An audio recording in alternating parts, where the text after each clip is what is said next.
Pak, jangan kayak gini dong, Pak. Nggak boleh.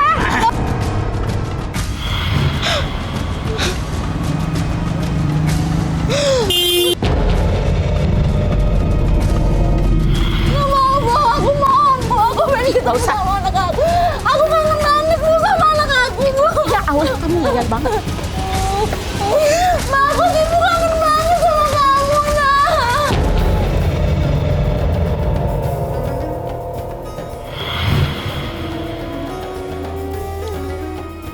Dan orang-orang yang tidak menyembah Rob yang lain beserta Allah dan tidak membunuh jiwa yang diharamkan Allah kecuali dengan alasan yang benar dan tidak berzina. Barang siapa yang melakukan demikian itu, niscaya dia mendapat pembalasan dosanya, yakni akan dilipat gandakan azab untuknya pada hari kiamat, dan dia akan kekal dalam azab itu dalam keadaan terhina, kecuali orang-orang yang bertaubat, beriman, dan mengerjakan amal soleh. Maka itu kejahatan mereka diganti Allah dengan kebajikan. Dan adalah Allah Maha Pengampun lagi Maha Penyayang. Quran Surat Al-Furqan ayat 68-70.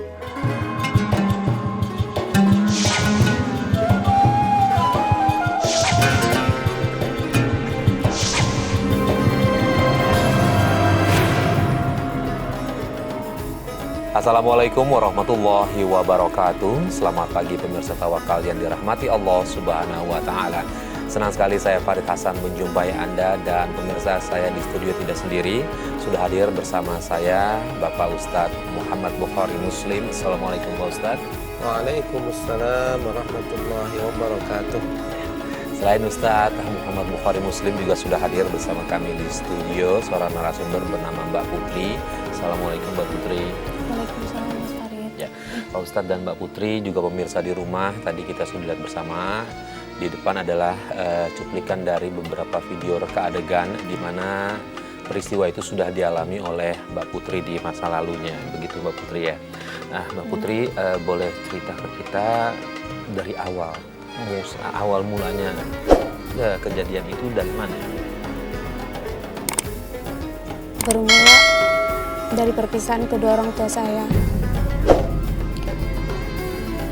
Di saat saya SD, orang tua saya telah bercerai.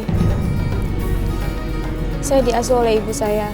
Sampai saatnya saya beranjak SMA, ibu saya menikah lagi dengan lelaki pilihannya. Saya berpikir sosok ayah yang saya inginkan ada di diri bapak tiri saya. Tapi ternyata salah. Kenapa Bapak? Apa yang dilakukan Bapak tiri? Bapak tiri saya melakukan perbuatan keji kepada saya. Kondisi rumah yang sepi membutakan mata hati bapak tiri saya. Di saat ibu saya pergi, saya diajak untuk berhubungan intim. Saya menolak, tapi saya tidak punya tenaga. Dia mengancam saya dan akan membunuh saya jika saya mengadu. Jadi ancaman itu yang membuat Mbak Putri tidak berani bilang ke ibu ya? Iya, Mas. Pak Ustadz, ini sungguh sangat keji apa yang dilakukan ayah tirinya nih Pak Ustadz. Ini di mata agama bagaimana nih Pak Ustadz? Yang pertama, ini pelajaran kita, wahai orang tua. Kalau kita ingin mencarikan jodoh bagi anak-anak kita, pilihlah jodoh yang terbaik. Dan ukurannya adalah fahfaz bidzatiddin. Orang, anak, menantu yang memiliki agama yang bagus. Ini salah satu akibat dari ketika salah memilih pasangan. Benar, di syariat itu boleh bercerai, tapi lihat akibatnya. Anak menjadi korban. Seharusnya seorang anak yang masih umur SD itu mendapatkan kasih sayang dan bimbingan dari orang tuanya bercerai, kemudian memilih lagi ibunya menikah lagi yang dianggapnya baik, padahal tadi ukurannya adalah agama. fahfad bidzatid din, kata Rasulullah. Pilihlah yang karena agamanya. Karena nggak milih itu, karena sudahlah kondisi apapun, korban. Ini yang menjadi perhatian kita. Jangan sampai karena kita yang penting menikah, nggak ada pilihan, korbanlah anak. Naudzubillah min dzalik. Maka pelajaran sekarang, agama itu yang paling penting. Jangan sampai gara-gara kita karena kekayaannya, atau gara-gara pekerjaannya, gara-gara hartanya, kita paksa untuk menikah kemudian bercerai, atau memilih gara-gara selain agama, sehingga kita harapkan kebaikan. Anak pun berharap seorang sosok ayah yang akan membimbing dirinya, ternyata malah menjadi korban. Naudzubillah min dzalik. Dosa besar. Zina wala yaznun, kata di dalam Al-Quran itu. Jangan berbuat zina. Masya Allah. Nah, ini dosa besar. Dosa yang tingkatan ketiga. Pertama itu musyrik, menyekutukan Allah. Yang kedua, wala yaqtulunan nafsal lati harramallahu illa bil haq, membunuh orang.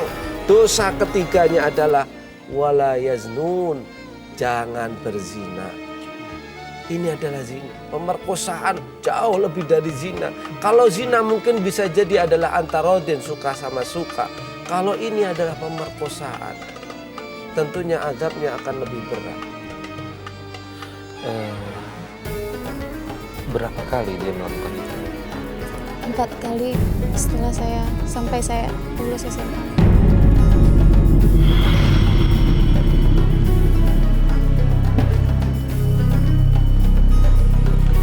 Putri? Putri? Iya ya, Buatin ayah kopi dong. bikin sendiri dong ya. Putri lagi sibuk, banyak tugas ini. Gimana sih kamu? Disuruh ayah malah nyuruh lagi. Ini orang mana ini orang?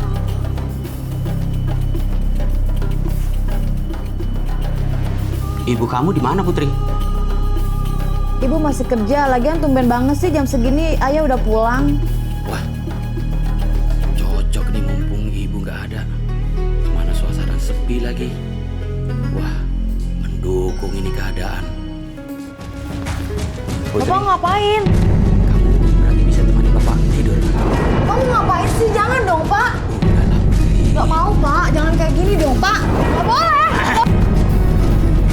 Ampun, Pak. Diam kamu. Tolong, Pak. Diam Jangan, Pak. kamu. Ampun, Pak. Aku gak mau. Ampun, tolong, Pak. Jangan. Hah? Kemudian setelah lulus masih tinggal satu rumah. Enggak. Saya ngekos, cari pekerjaan sendiri sambil saya mencari ayah kandung saya. Setelah ketemu sama ayah kandung saya, ternyata ayah saya juga menikah lagi. Di sana saya bingung. Saya nggak ada tempat untuk mengadu. Saya benar-benar kacau dan sampai akhirnya saya terjerumus ke dalam pergaulan bebas. Berarti kamu belum sempat bercerita sama ayah ya? Pak Ustadz, di saat keadaan kondisi pasti sangat labil, apa yang dialami oleh Mbak Putri, seharusnya adalah peran dari ayah atau siapapun itu saudaranya mencoba cari tahu kenapa. Tapi ini tidak dilakukan dan akhirnya Mbak Putri terjerumus dalam kegelapan, Pak Ustadz. Ya, pertama Mas Farid, Mbak Putri ini adalah korban. Tetapi kita sangat bahagia banget beliau sampai ada yang bisa hadir di sini. Kalau kita mendengar semua ceritanya tentu nggak akan tega. Ya. Dari kecil SD diperlakukan tidak adil, dizolimi, bahkan disakitin. Kemudian mencari kebaikan, mencari perlindungan, tidak menemukan. Terus malah terjerumus. Saya kira beliau tidak dosa sendirian. Tetapi siapa yang paling bertanggung jawab adalah orang tuanya. Sehingga di dalam Al-Quran itu dikatakan, Allah berfirman, Qu anfusakum wa ahlikum naro. Jagalah dirimu dan juga keluargamu. Keluarga itu adalah anak-anak. Bagian dari keluarga itu anak, dijaga. Ini tidak lagi dijaga. Dia datang ke orang tuanya udah menikah, tidak peduli. Kemudian malah apa? Salah bergaul. Makanya penting sekali pemirsa yang dirahmati oleh Allah. Kalau anak-anak kita bergaul, kita perhatikan. Kita lihat temannya. Anil mar'i la tas'al wasal an qarinihi fa innal qarina bil muqarini yaqtadi. Kalau kita ingin melihat anak kita, lihat teman-temannya. Apakah berteman dengan orang baik atau tidak? Karena teman itu menentukan temannya. Jadi kalau begini kita udah tahu salah pergaulan. Kenapa? Karena salah memilih teman. Kalau teman tidak baik, dijauhin. Kalau teman baik, kita deketin. Dia sudah ngakuin salah pergaulan. Dan sekarang saat ini pemirsa, banyak sekali anak-anak itu salah bergaul, salah memilih teman. Teman yang baik itu bukan seluruh apa yang kita inginkan diturutin, dipuji-puji, didukung, bukan. Tetapi teman yang baik adalah teman yang mengingatkan kalau kita salah. Teman yang buruk adalah suka memuji kita salah dipuji, gak diingatkan.